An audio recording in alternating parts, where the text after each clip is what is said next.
Welcome back to the Best of 2011. We're joined by our all-star panel. Michael, I'm going to go straight to you. You think that creeping Sharia law, the soft jihad of Sharia law, is a threat, maybe even as big a threat as the hard jihad of terrorist bombs. Why do you say that? I think that radical Islam is the greatest threat to our freedom since the Second World War. And people who want to accuse me of some sort of phobia, I really couldn't care less. There's no such thing as Islamophobia. Individual Muslims are to be respected and welcomed. They came to this country, implicitly at least, because they realized there was a freedom here that's a direct product of Christian civilization and Western civility. They come here and they're told, well, no, Islam is the way. Islam is the answer. The great Muslim Brotherhood slogan, in Arabic, if not in English, Islam is the answer for everything.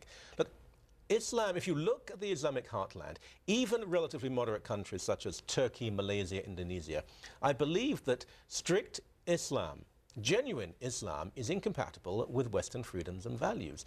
As much as I, for example, disapprove of same-sex marriage, that debate has to be open and respectful, and if the law is that there is a marriage between a man and a man, I have to respect that. Now, Islam would always say, no, there is a much higher law. But Islam will go further. Let me finish this. Islam will go further. It would say, if you are not a Muslim, if you are a Christian or a Jew, let alone a Hindu or a Buddhist, you do not have equal value and worth under Sharia. That's a fundamental departure from all of the Western law that we've observed for the past 100, 200 years. Here's the thing. We have liberal Muslims on our show. I know you do. Our friend Tariq Fatah, Raheel Raza, Irshad Manji. These are great reformers. Same people over and over again. Why is that? Well, and that's the thing. I believe in strengthening the voice of Muslim moderates because I think we give too much attention and credibility to the radicals. I want to shore up our friends, especially Muslim women. I believe that if Islam's going to be saved, it's going to be by the women. I got a question for you, though. People sometimes say, oh, well, they're not actually true Muslims. They're trying to change Islam into a Western liberal new creation of their own. They're saying they're actually apostates. What's the answer? I want these people to succeed. I want Tariq Fatah and people who share his values to be the dominant force in Islam. Am I deluding myself? Well, I think, and you probably know this, that you're wrong. I'm wrong in what?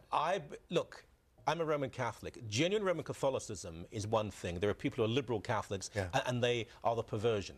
Now, genuine Catholicism is not unpleasant, but if you look at the teachings of Islam, those so-called liberal Muslims, I have to say this with great regret, I think they are perverting the meaning of Islam. Someone like Robert Spencer, a great scholar of Islam, will say to you, I'm afraid real Islam is not the liberal version you want it to be. It is strict. It is, there is one way only. Those are internal discussions for Muslims to have, to figure out where the religion is going to go. What we have to say in Canada is, you have your own internal discussions, but when you live here, we don't care where you come from, we don't care what your belief system is, there is one law and it applies equally to all. The internal discussion about what's going to win and whether Islam will be reformed is for the Muslims to decide. Yes. Just like among the Christians, it's for Christians to decide whether, is the Roman Catholic the one true faith, or is it the United Church, or is it this, or is it that? No, we've got to figure out... I think that argument's over, actually.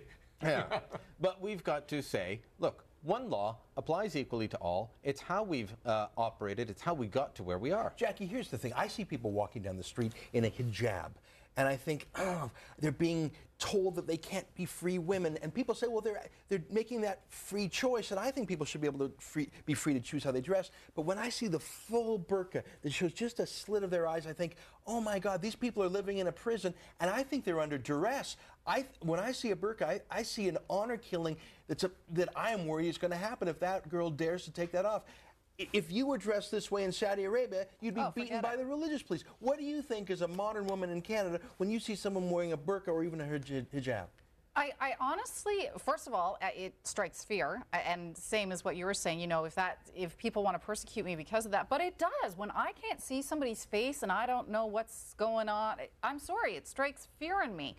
The next thing is I want to talk to them and I want to say, is this your choice? Do you need help? I mean, is that wrong? Because I automatically assume it's not their choice, and if I could do something to help them, because I couldn't imagine having to walk around like that, and I couldn't imagine that is a choice. And I think there are women who do say it's a choice, but then I think back to the book that I read, 1,000 Splendid Sons, and it became a choice after years of beating, and that's when it became a choice. So I wonder if they truly believe it's a choice. Well, psychologically indoctrination. Exactly. Peer pressure. You're so right.